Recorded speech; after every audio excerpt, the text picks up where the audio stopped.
Hi everyone, welcome to my website wireframing training. I stuffed up the time, don't ask me how I did it, but for some reason I'd scheduled this for 10:30 last night and I've just noticed that this morning, so I've had a bit of an issue. That's why I'm a few minutes late this morning going live because I changed the time and somehow, so I had to broadcast it and now I'm live, so thank goodness. If you're joining me, can you just give me a thumbs up or a comment? Let me know that you can hear and see me okay, and also where you're tuning in from. I would love to know. Hopefully this is a good time for some overseas people. I know it's probably not the best for people in Europe, but I'm live now. Oh, Belle, I can just see a comment from you. Hopefully you're here. I'll just comment to you now, just gone live. Hopefully everyone can see me. I can't see me coming up in the group, but I can see a lot of people tuning in. Oh, awesome, Nina. Thank you. Jane, Danny, awesome. Thank you, guys. There's someone that says hello from Adelaide today. I can't see your name, unfortunately. I think if there should be a link with the video next, like in the comments. Sorry, not the comments, the description. And you can give StreamYard permission for me to see your name. That would be awesome. Hopefully it works halfway through the video. Pretty sure it does. I'm excited to do this training for you. It is something that I get asked. I've been asked a lot about lately. So I thought I put it in a poll in the group and I put a bunch of different options there of what everyone most wanted a training on, and this one came up number one. So I wanted to do this for the first training. There is a poll in the group and I am going to do 2 more trainings over the next couple of weeks. So please go vote in that poll because I haven't decided on what they're going to be yet. So cast your votes and then we'll do another one the same time the next 2 Fridays or at the same time next 2 weeks. And it's all based on your votes. So let me know. Awesome. Okay, cool. I can see some people here. This is great. I am going to close the Facebook window because I know you're here and it's just going to distract me and we can dive in. So before I start firstly, I guess if you have any questions, please pop them in the comments. I would love to answer all your questions for you. If possible, if you could put like big capital letters question at the beginning, that would be awesome. That way it's just easier for me to scan through and you guys can have your little conversations there and I won't get distracted by them. So yeah, just put big capital letters question. That'd be great. There'll be Q&A time at the end. Also, a bit of a disclaimer with website wireframes. Now, what I'm going to show you today is really, it's like rules of thumb. Okay. And I think it's really important as designers to be constantly pushing boundaries and evolving and not getting stuck in our ways of like, this is what a website needs to look like. And there's, you just stick to that same formula every time because that's going to make the web a really boring place, right? And we all really admire designers who push those boundaries and do something different. And you go, oh, wow, I never thought of that, but that works. And that's how we evolve as an industry. So what I'm going to show you today is some sort of rules of thumb and things to keep in mind. But the way you lay out your website really comes down to obviously your creative mind, but also the client and the target audience and who you're trying to attract. Obviously, websites that, are for kind of stock standard kind of professional businesses like, I don't know, tradesmen or doctors' surgeries or something like that, they're going to have kind of like usually they'll have quite a sort of standard corporate style website. But if you're doing websites for like restaurants or cafes or retail stores or, creatives or something a bit funky, you're going to want to push the boundaries a little bit and not stay in that sort of cookie cutter style. So take all these points and like take note of these points, but please by no means get stuck with, the layout that I'm going to be showing you and the things I'm going to be going through today. And I will show you some examples of variations on this conversion-optimized wireframe that I'm going to show you. So let me just take this banner away so we can see this better. And we'll go through it. Okay, so this wireframe is like an example of how you can, the types of things to put on a homepage and sort of ways you can lay it out in order for best conversions and making sure that all of the important things that you really need on the homepage are going to be there. Because, often a website's going to have multiple sort of like things that you're going to want the ideal client or the website visitor to do when they land on your website. It's not just one call to action. Sometimes that might be, but generally we use landing pages for that rather than a full website, I guess. So in this instance, for a typical sort of site, you would have multiple things that you'd like to direct people to do. There'll also be multiple reasons why the website visitor is actually coming to the website. So maybe in this example, let's just assume this is your website as a designer, because that might come in a little bit handy as we sort of go through it. So firstly, we have these sections at the top here. And what I like to do is, obviously you're going to have a section where you have your logo and your main menu items. Obviously it does not have to be laid out like this. You can have the logo in the center and the menu items underneath, but you definitely need a section like that somewhere on the homepage. Then you'll also, if there's extra elements that you do want in the header and that maybe won't fit, maybe you have too many menu items, and I don't recommend having more than, say, 7 menu items, main menu items, because it just gets a little bit, there's too many options. We want to make it easy for people to find where they want to go. We don't want to overwhelm them with options. Also, it makes it a bit hard for responsiveness. If you're on a really small laptop screen, for example, those menu items, if you have quite a lot, are going to break onto 2 lines often, and you're going to have to play around to make sure font sizes and they, get reduced down so they fit and they don't look messy. It just makes it a little bit trickier. So I like to, for 2 reasons, not have more than 7. Ideally, I like to have between 4 and 6. I don't really want to have any more than that. So if you have extra menu items, or say like a phone number or something that you might want to add, you can also have a little bar at the top that maybe has that too. And you'll see that on a lot of websites. Then this section here, this is the most important real estate on any website. This is the above the fold content on your homepage. And so you really want to make this count. You don't want to make this fluffy. And you really want to be able to capture your audience and just make them know instantly that they're in the right place. And so it's really, really important to get this right. So an example of one way you can do this is to put your unique selling proposition or unique value proposition here. So people know, okay, awesome, this is the person, they're doing what I expect them to do or want them to do, and I'm in the right place. And then you could have 1 or 2 call to action buttons on that section, this hero section. And I wouldn't have any more than that. Ideally, probably 1, but sometimes there might be 2 different options you might want to have there, especially if you have a website where you have kind of 2 different audiences. For instance, an obvious one is a real estate website where people might want to buy and people might want to rent. So they're 2 different places you want to direct them to right away, and so you'd have the 2 different call to actions there. So I would have a max of 2, don't have any more unless you really, really need to for some reason. And you'll notice that I have the main call to action on the right here and the second call to action on the left, and that's not a mistake. As humans, as we view some piece of material, our eye just naturally goes from left to right and down the page. Now, the left to right thing may potentially be in Western cultures or cultures that read left to right. I wonder if cultures that read right to left, maybe their eye goes like this. I'm not sure. That would be interesting.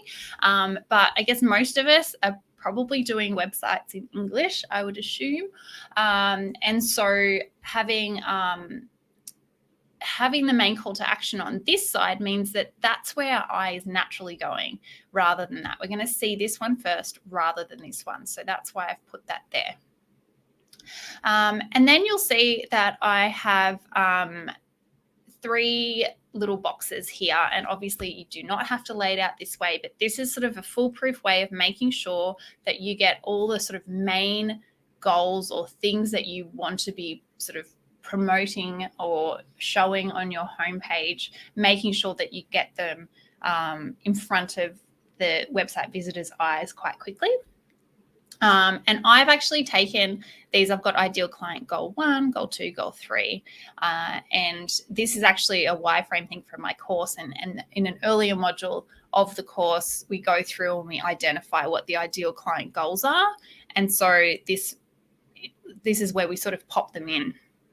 And so, for instance, ideal client goal 1 could be we want to reassure them that you work with clients like them. And then we could link to, say, the Work With Me page or the About page or something like that. Then the goal 2 could be what have they come to the website to do? Maybe they've come to view your portfolio. Maybe they want to view your services or something like that. And so then you could link to that page. And then the third goal, we have what do they need to know before buying?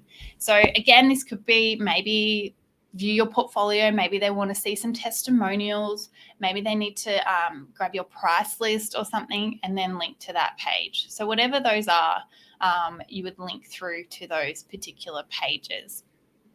Now, one little thing I like to do, and it seems silly, but I do like to overlap the fold so users know to keep scrolling. So I like, rather than having things neat and tidy in the top section of the page, if you do that, it can look great, especially if you're, like I said, if you're doing more of a creative type of website where you can push those boundaries a little bit, then like, for a cafe, like a funky cafe or creative or something like that, then yeah, by all means, fit them neat and tidy. But always have like a down arrow or something that shows that you can keep scrolling. And I know this sounds silly, but I have literally had a client not realize they had to keep scrolling down the page. And they were like, where's this on the homepage? Where's this? Where's this? And I'm like, did you scroll? Like, and he literally didn't scroll. So there's people out there that obviously aren't aware of that sometimes, and we want to make sure that our websites can be easily navigated and consumed by everyone, especially if we're building a website for a client and their audience might be maybe slightly older or something like that. Then we want to make sure that it's very user friendly. So that's just something I like to do, so it's sort of obvious that you need to keep scrolling. It also makes it a bit easier to make it responsive as well, because we don't need to make everything cut off neatly in the same place on every size screen, which gets a little bit tricky. So yeah, that's what I do there. And then I should have explained, actually, in case anyone doesn't know, above the fold refers to everything that we see on a website's homepage or page in general before we have to start scrolling. And then once we start scrolling, everything that's shown underneath here is called below the fold content. And so obviously you want to have your most important stuff above the fold. So as we scroll down to below the fold, you'll see I have a section here where I've just written another unique sales proposition or value proposition. And also I've said SEO keyword rich text about your business. Just over 300 words is ideal to optimize your search engine rankings, including subheadings with more H2 and H3 tags. So that's just a little bit of a tip for SEO. Google and search engines like to see content on a homepage. They don't want to see just some pictures and like a few sentences and then everything else is on the internal pages. They want to see some content on the homepage. So part of the reason we have content on the homepage is for those people that we want to be reading it, like actual human eyes. But a lot of the time it's also for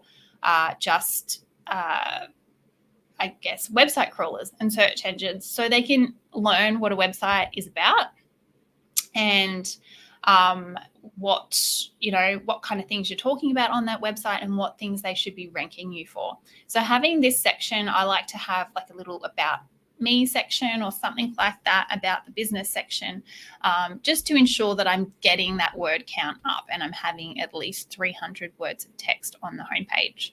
And so I've indicated, like, I'd sort of have like a heading and then a subheading, and then this is just the body text and another call to action button, maybe to my about page or something like that.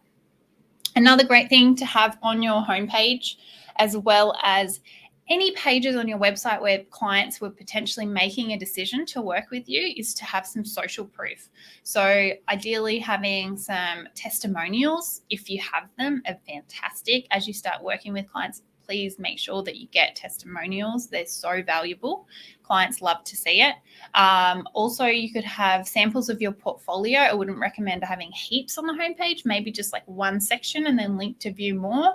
And if you don't have testimonials, or, you know, as just an extra, you could put some client logos on there, but also make sure you get permission before using client logos on your website.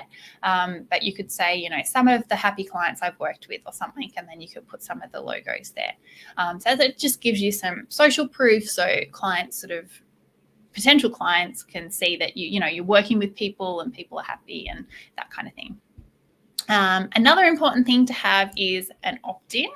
Now, this is not something, obviously, that you can just slap up there right away. You would have to put together, like, have to get something like MailerLite, so you can subscribe people to your email list. And also you'd want some kind of opt-in incentive that might be like a free guide or checklist or something that your ideal client would love, because no one's just going to enter their email address just for nothing.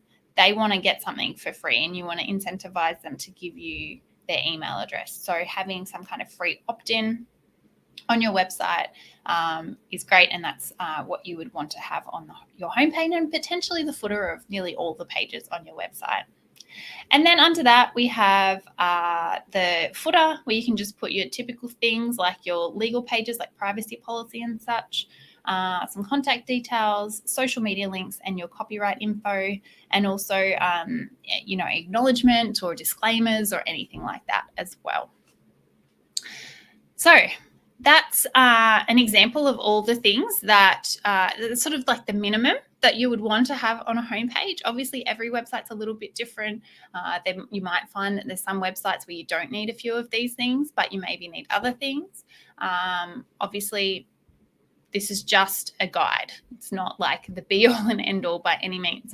And so I wanted to show you some examples of websites that I have that kind of follow these principles, but they're not set in stone. They're not exactly what I have here. So you can see how things can change. I'm just going to go back and, okay. I was just checking the comments to make sure that I'm still live and everything's going fine. Okay, so here's a website that I did for a client, and you can see that there are, it'd be good if I had stuff side by side, wouldn't it? But I don't think I can do that, unfortunately. But just keep this whole thing in mind as I go through. So one of the first things you might notice is that I don't have a call to action button on this main hero section here. I kind of have like his USP. I have like who he is, what he does, front and center as you land on the homepage, so people know they're in the right place, but I don't have a call to action there. The main reason I did that is because we have this call to action, this book now call to action, on the header of every page anyway, and I didn't want to overwhelm it. It's like, that's his main call to action anyway, so let's just leave it there.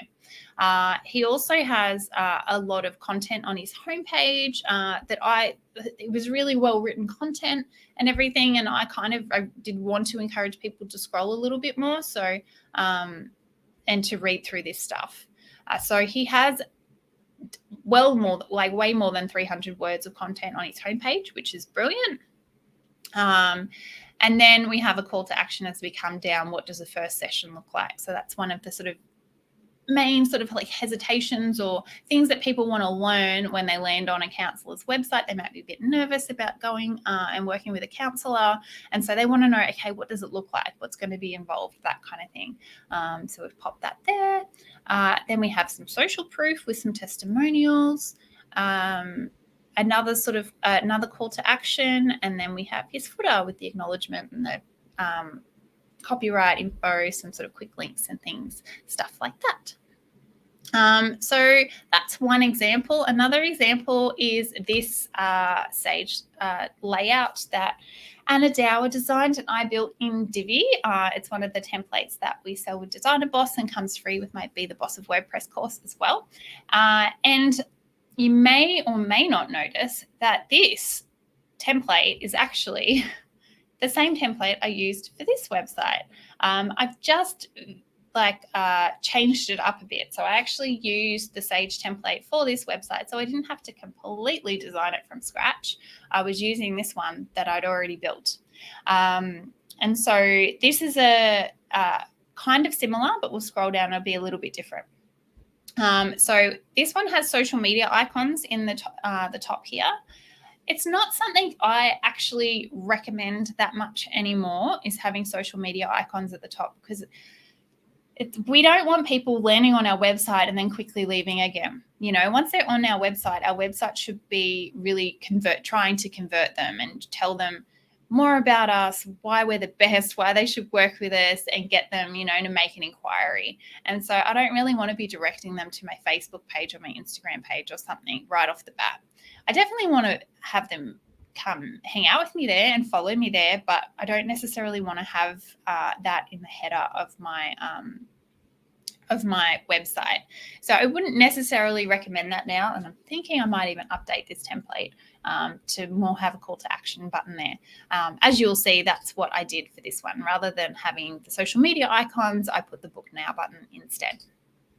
And then we go down, we have an opt-in for the lead magnet. And that's to get people on your email list. Then we have maybe your 3 different services that you're offering. So people might be coming to you for, you know, branding, website design, or illustration or something. So there might be 3 different things that you're doing. And then we have a section, like an About You section, talking about you, and maybe this links to your About page. We have some social proof. Another opt-in, this one for people to download a price list. So it's more like they're more determined to work with you. They're not just opting into your list. They're more like, okay, tell me what the next steps are, and I want to know how much you cost, that kind of thing. And then we have the footer. So you'll see how all those things, it's sort of like a variation on this wireframe. It doesn't fit that exactly, but I'm making sure that I've got all those things covered on the homepage. So the next thing that I wanted to show you is how I put a wireframe together. Let me just have a glass of water. So there's 2 different ways I put a wireframe together.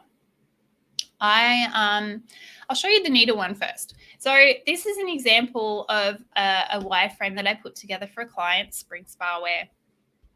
And I wanted to show the client this wireframe. So often the wireframe might just be for my eyes only. It might just be for me to like, okay, these are all the things I want to include, and I've got to just like get it down and know where I'm going to put everything. But sometimes your wireframe, you want to show it to the client first to like just confirm that this is kind of what they're thinking, that you've got everything covered. And so for this particular job at the time, this was like the biggest paying job I've ever done. And so I was like, and it was a big retail website. She had hundreds of products, and I wanted to make sure that I was getting it right before I actually started designing and building. So I put this wireframe together, and rather than doing an ugly wireframe, I thought I'd do a nice, neat one. And this I actually built in Divi. Excuse me.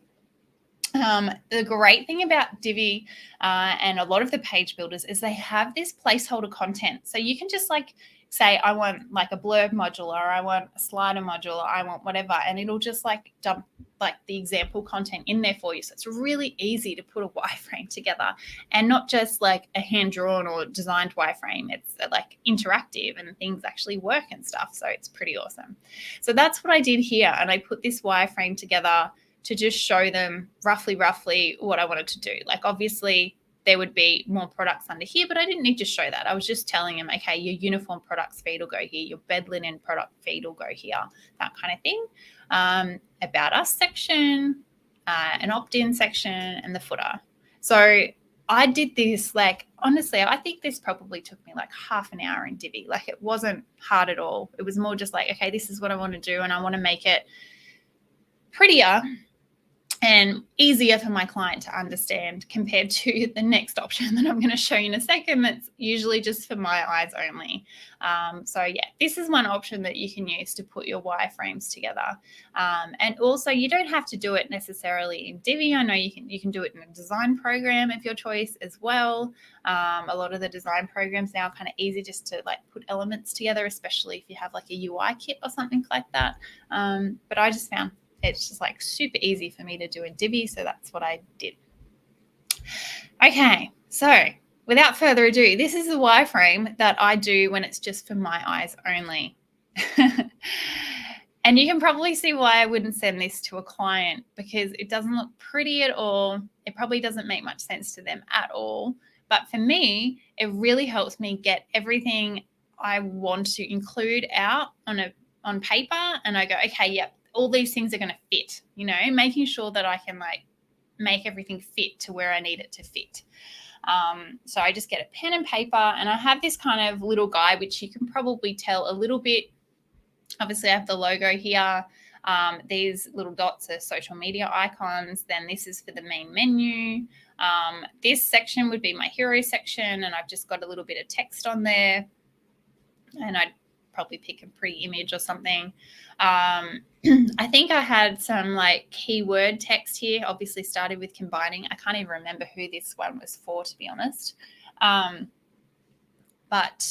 yeah, I had some sort of like big, I guess you would say, like, just like catchphrase or something like that the copywriter had given me for this client, and I wanted to make that clear. And so I sort of was having a bar underneath with that. This little thing, obviously a beautiful image, and some, heading, and then like a straight line for like a heading, and then a wavy line for body text. So I've got a few there, and then a call to action, and you'll see like the sections just go down, and then I'd go on to another page and keep going for as long as I need. But it's just making sure that, okay, all the things that I want to include, I'm getting them down, and they're all fitting. So another example, I actually just recently redid my website footer. And so I did a similar thing for my website footer, just mocked it up for myself on paper first. And so what I usually do is I write a list of all the things that I want to include, that I need to include. I need to make sure that I'm including there. And so I wanted to make sure I could have my social media icons. I could have the copyright info, links to, I want to have a section for the people to sign up to my newsletter. I want to have my pretty new logo, and then some quick links. And these were the sort of minimum of the things that I wanted to be able to add to my footer. Some of these I don't necessarily have in my main menu, and or easy to access in my main menu. So I wanted to have those in my footer. I also wanted to have an acknowledgement of country, and I wanted to have a login button for my students and members. And so with that, I actually, in order to like get some inspiration, I actually went on Canva and just like Googled website footers or footer sections or something like that. And I found some sort of examples. I was like, oh, that kind of works. And so I laid it out based on a couple of things that I was sort of mashing together with ideas. And this is what I'd put together. So I've got my logo. These were my quick links. I have a picture of me. I saw on another website, she had like a little snippet of like about me text, like a one sentence kind of thing. And I thought, oh, that was kind of cool. If people like a bit unsure what I do, who I am, I can give them like one little snippet, one little sentence quickly of like what I do when they get to the footer, just in case, like just to remind them. I've got my member login, social media icons, newsletter opt-in, a link to my podcast, acknowledgement, copyright, and legal pages and stuff. So that's what I did there. And then it came together like this. So once I'd done that wireframe, I actually then went into Canva and I like dumped everything together in Canva to make sure that like it was looking nice and it was laid out nice. And then I went into Divi and added it here. And I really like it. I'm excited to put the rest of my website together in this style because I'm really loving the colors and the, oh no, have I frozen? That is not good. Am I back now? Can you let me know? I hope I'm not frozen. Not for me. Okay, cool. Hopefully it's just Karen. Hopefully you come back soon, Karen. Awesome. Okay, I'm glad you can hear me. Yeah, so that's how I sort of put the footer together based on with the wireframing. So that's what I wanted to show you all. I will now scan through and see if you have any questions. If you do have any questions and you haven't put them in the comments yet, please do put them in there now and I will get to them. Bear with me a second and I will scan.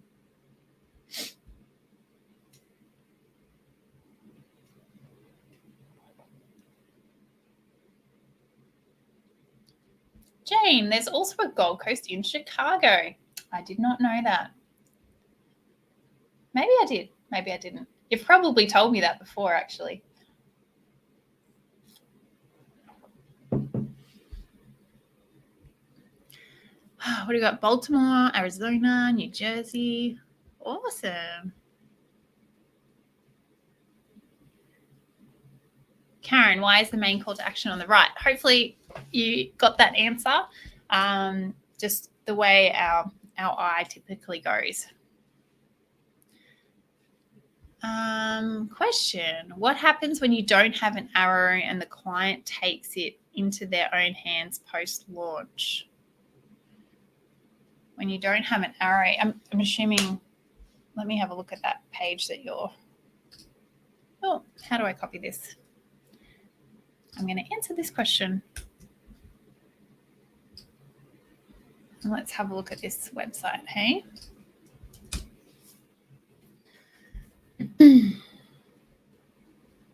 Oh, they have taken it into their own hands. Well, that's kind of on them. It's all about sort of trying to educate your clients about what to do and what not to do, trying to lock down the website if you can, trying to educate them. But at the end of the day, it's their website, and if that's what they're going to do, yeah, it's a bit of a tricky one. But I can see like this is all nice and neat and tidy. You've got like this is like looking pretty good. It's just this section here they're doing a bit of a funny thing with. So it really depends. If you like, how much do you want to help them and educate them and try to make it better, I guess. But or you can just leave it and wash your hands of it and go to the next client. But if it was me and I liked the client and we, obviously nothing went awry, I would be like, oh, I saw your website and I just wanted to let you know that, how would you word it? Like in order to make your website really user friendly and to attract and be easy to navigate for the most amount of people, I would recommend doing things like this in that hero section. That's the most valuable real estate on any website. We really want to get it right. And so here's a rough idea of what I recommend potentially. Or do you want me to help you redesign it to make sure that we include all the things you want to include, but making sure that it's really user friendly and attractive or something like that? See how you go there potentially. But yeah, a big scroll down, full page for more details. I think you could have that wording, but I just wouldn't have it like big like that as the main thing. Like I would more actually have the details and the options and things like that easy to find rather than having to tell them that, if that helps.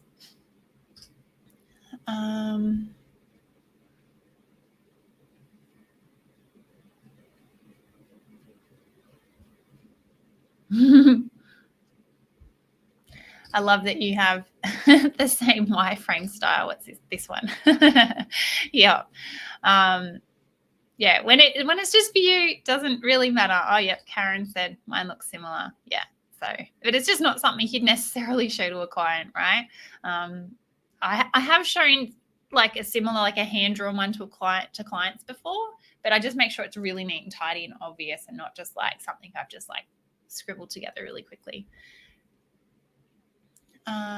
Jane, question. Do you have any further thoughts about when to put a call to action or two calls to action above the fold and when to leave off? So my main, the way I approach a website is really the biggest thing is user experience to me. And so it's really putting myself in the ideal client of that website in their shoes, or the audience of that website, because there might be multiple audiences. So really going, okay, if I'm going to a plumber's website, what do I want to see? What do I want to learn? What do I want to know?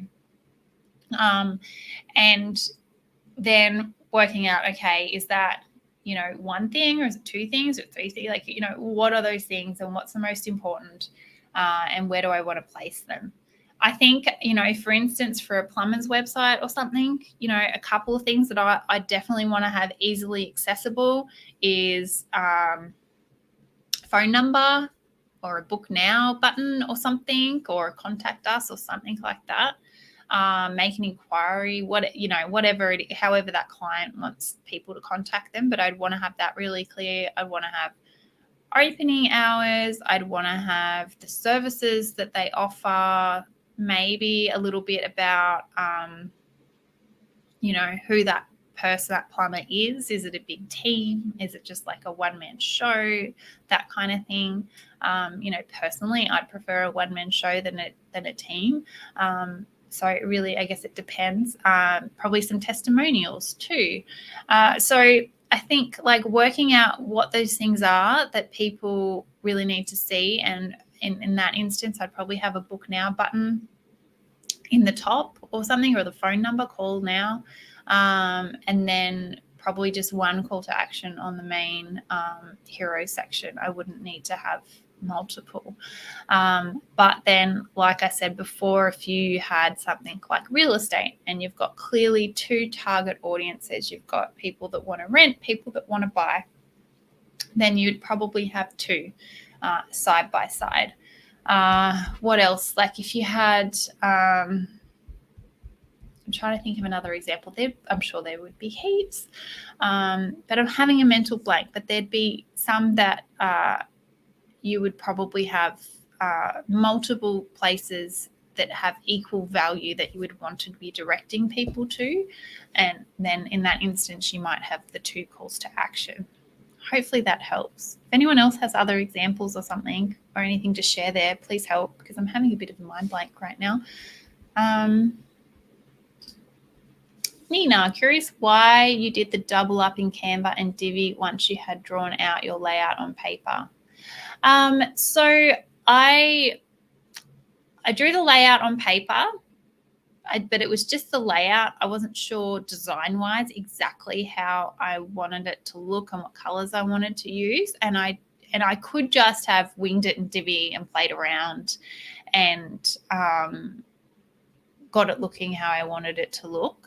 But I do find it easier, especially, when it was just a footer, it wasn't much I had to do. It took me maybe half an hour in Canva, and I sort of moved things around and realized exactly how much of my photo I wanted to have and where I wanted to have it cropped. So I was the right size in there and stuff. And, all those things, it was just easier for me to put together in Canva and know that everything's working and looking the way I want before I start building in Divi. And then when I go to build it in Divi, it takes me 20 minutes. It's really quick and easy. On top of that, it meant that, where are we? Nope.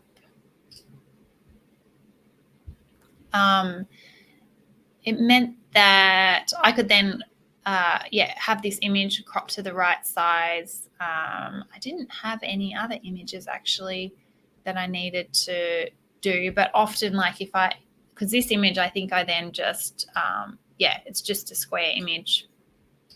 I don't know, you can't see that, but and then I've just put a stroke and a border radius using the Divi image module on there. So I didn't actually have to save that image as like an oval image. But sometimes I might need to, depending on where I'm sort of putting it and stuff. And so that way it makes it easy to like export those elements just from Canva. They're all sort of ready to go. But yeah, for me, like I design my websites two different ways. Sometimes I might just go straight into Divi and design there. And for instance, for this website, I did, because I already had this template that I was working off, this Sage template. I just loaded that template and then played around with it within Divi. So I didn't design this first. It was just up there, and I played around and designed and built in Divi at the same time. But then for other websites, when I want them to, if I don't have a template I'm working off first, or I just really want it to be amazing, and I want to push the boundaries more, I just find I end up being more creative and designing better websites if I design first, rather than if I just go straight to Divi. Even though I would feel like I'm quite an expert in Divi now, and I feel like I can achieve most things pretty quickly, I still don't feel like I push myself as much, because I'm kind of working within what is easiest to do in Divi, and I don't spend more time playing around with moving this element here or this element here, or overlapping this element here, because it takes more time. Whereas if you're in Canva or a design program, you literally just click and drag, move it over, and see if it looks good. So I do find I design and then build better websites if I design first rather than straight in my builder. But it really comes down to the client, how much obviously they're paying me for my time, so it really, if you have cheaper website packages, then maybe you wouldn't be doing the whole design first. You would just go straight to the build. But if they're paying you more, then you would design first and then build. So hopefully that answers your question. Karen, you're back. I always like having the newsletter sign up higher than on the footer, like as a pop-up. Do you think people will scroll down to sign up? I think potentially having a pop-up can be good. I'd always delay it. I think it's really not a good thing to have a pop-up come up right away, like at the top of the homepage. I would always have it as a certain amount of scrolling down a page, because people are often that's the first time they're landing on the website. They don't want to see it. Also with pop-ups, I always make sure that they have like a 30-day close cookie or something like that, so it's not like appearing every single time you load a new page, or if you come back tomorrow it comes up again. I don't want to see that again for a number of days. So that's one thing there. You can definitely have a newsletter sign up higher up. However, I do find that I would have potentially your opt-in. Like if you had a freebie to give away, you could definitely have that higher up on the page. Like we've had, for instance, on this one, we have the lead magnet opt-in right here, rather than a newsletter sign up in the footer, because that's like, it's an incentive. People want it because it's like, oh, I want that checklist or that guide or whatever. So yeah, definitely can have it higher up. One reason I put my newsletter sign up in the footer is just because I wanted to have it on every page, just in case. Like I have so many opt-ins on my website.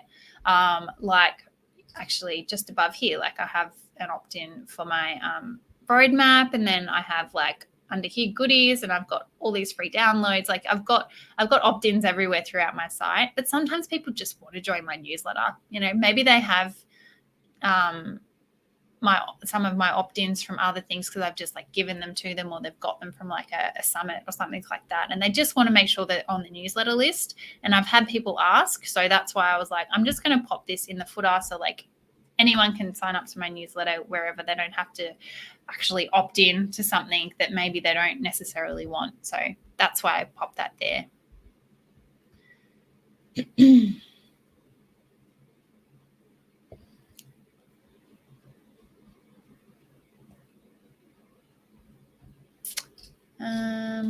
What are other wireframing tools that are effective and look professional for clients?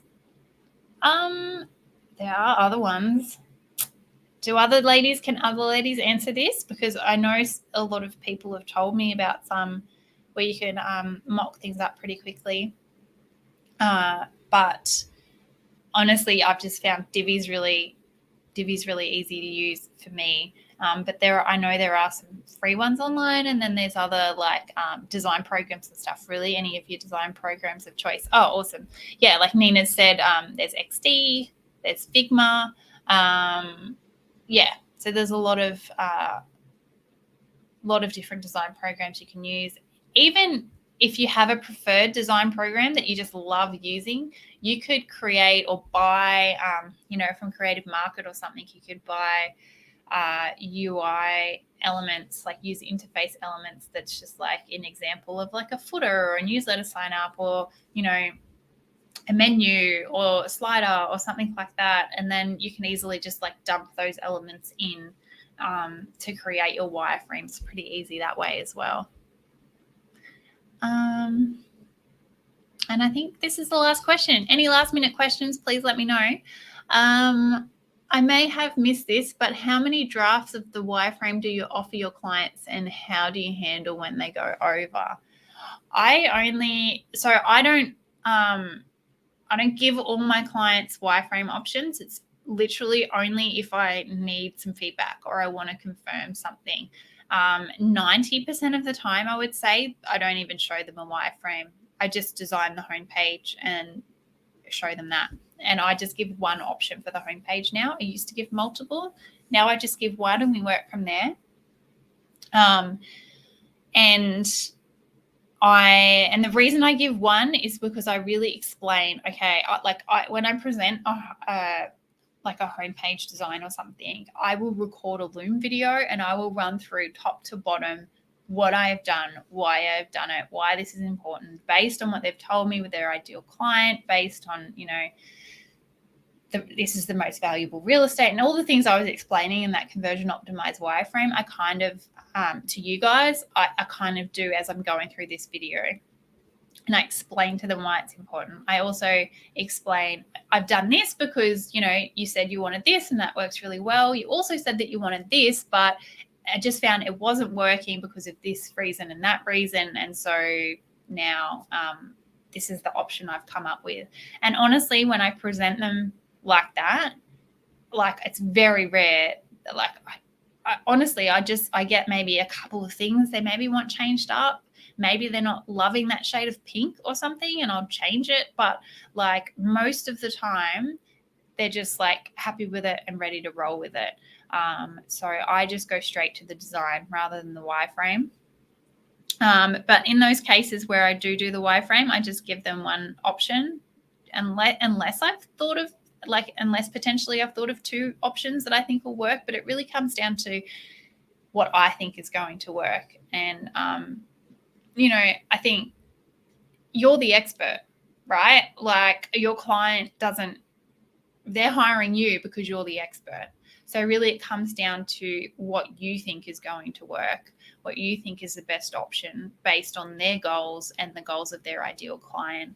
And obviously responsiveness and the internet and like all that stuff. You know a lot more about that than your client does. So presenting them with one option and showing them that you're the expert means that, you don't have to come up with multiple, and you're going to be creating the best end product for your client. So that's how I do that there. And I don't get clients that want me to completely go back to the drawing board and do a whole different wireframe. Often it might just be changing up a couple of things if I need to. A great question. Thank you. So that's pretty much it. But before we go, I just wanted to mention that if you haven't already, my Be the Boss scholarship is now open. You can see here there's 14 days left. And I'm hosting another live round of my Be the Boss of WordPress course in February, and I'm offering a scholarship to one lucky and deserving designer to get the whole course completely free. It's valued at $1,200, and all you have to do is apply. I know a bunch of you have applied already, and I have some scholarship applications to go through. I'm really excited to go through them. But if you haven't already and you would love to join us in the Be the Boss of WordPress course, then please go here and apply. I have the link. Where's the link? If you just go to emmakate.co/win, I should put it in the header of my website today. I will do that so it's easy for everyone to find. But if you just go there, you can apply for the scholarship. It'll only take you a few minutes. And yeah, I'll be announcing the winner on February 11th, but you can go through, learn about the scholarship, what you get. So essentially the course is like my complete step-by-step website blueprint that'll fill in all your knowledge gaps and plug any small and big holes in your process of building WordPress websites. There's expert page builder masterclasses for both Divi and Elementor. You get a beautiful and fully customizable 6-page designer website template. That's this Sage template that I was telling you about. You get that completely free it's like got 6 pages. It's even got the blog actually, so I think it's more than 6 pages. So you get that. There's also live group coaching calls and an exclusive members only Facebook group and like so much more. So yeah, everyone can apply. Please go apply if you're interested in joining us in that course. I would love to have you. So I think that's it. Awesome. Thank you, everyone, for being here. I really hope you found this super valuable. Like I said at the beginning, too, I'm going to be hosting more of these trainings. So there will be another one the same time next week and then the week after. So please go vote in the poll in the group of what you most want a training on, because that's what I'm going to be doing it on next week. So please get your votes in and I'll see you there. Hope everyone has a lovely weekend. See you soon. Bye.